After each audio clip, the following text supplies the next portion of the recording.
Well, absolutely. We've been very busy with the country of origin labeling case, and of course we're very pleased with the United States' defense of that here recently at the WTO.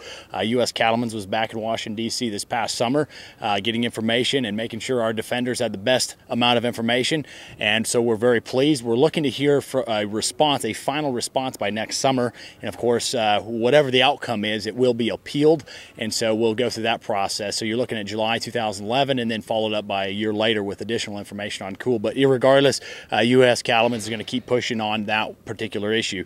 A lot of talk here today and across the country about USDA's proposed GIPSA rule, and we're calling this the Farmer Rancher Bill of Rights, because what it does is it clarifies some much needed provisions on the Packers and Stockyards Act. Obviously, there's some issues that we're going to make sure are defined. We heard from today to make sure that agreements and certified Angus programs and source verified programs, those premiums need to be protected, and also just making sure that what comes out will be clear enough and usable. But we certainly are optimistic. We're going to be filing those comments. I encourage all producers, go on USDA GIPSA website. That comment period closes here into November, so get your comments in, talk to your Cattlemen's Association, get them on board, and of course, again, as we're strong supporters of how this rule looks. We're very pleased with most of it.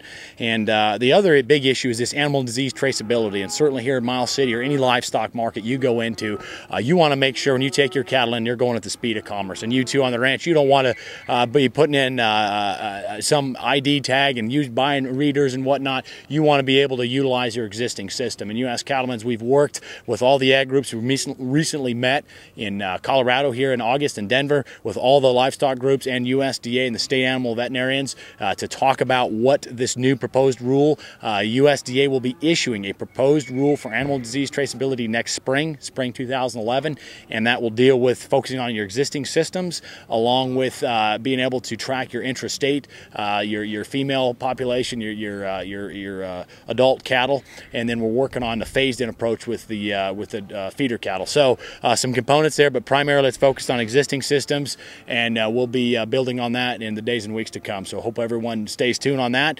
All in all, those are the issues that we're working on. Estate tax reform is going to be coming up here. Hopefully it won't come up here before elections, but in the lame duck, we're getting some good indications that Senator Dianne Feinstein, Democrat from California, is working both sides of the aisle to get an ag exemption on estate tax reform. We're hearing really positive signs from members to support it. The question being is, can it get to the floor in time? And so we're optimistic. I think all ag agrees we need to have estate tax reform, whether it's permanent or temporary. We need to get some type of reform on the books in this current session. So those are the issues we're working on.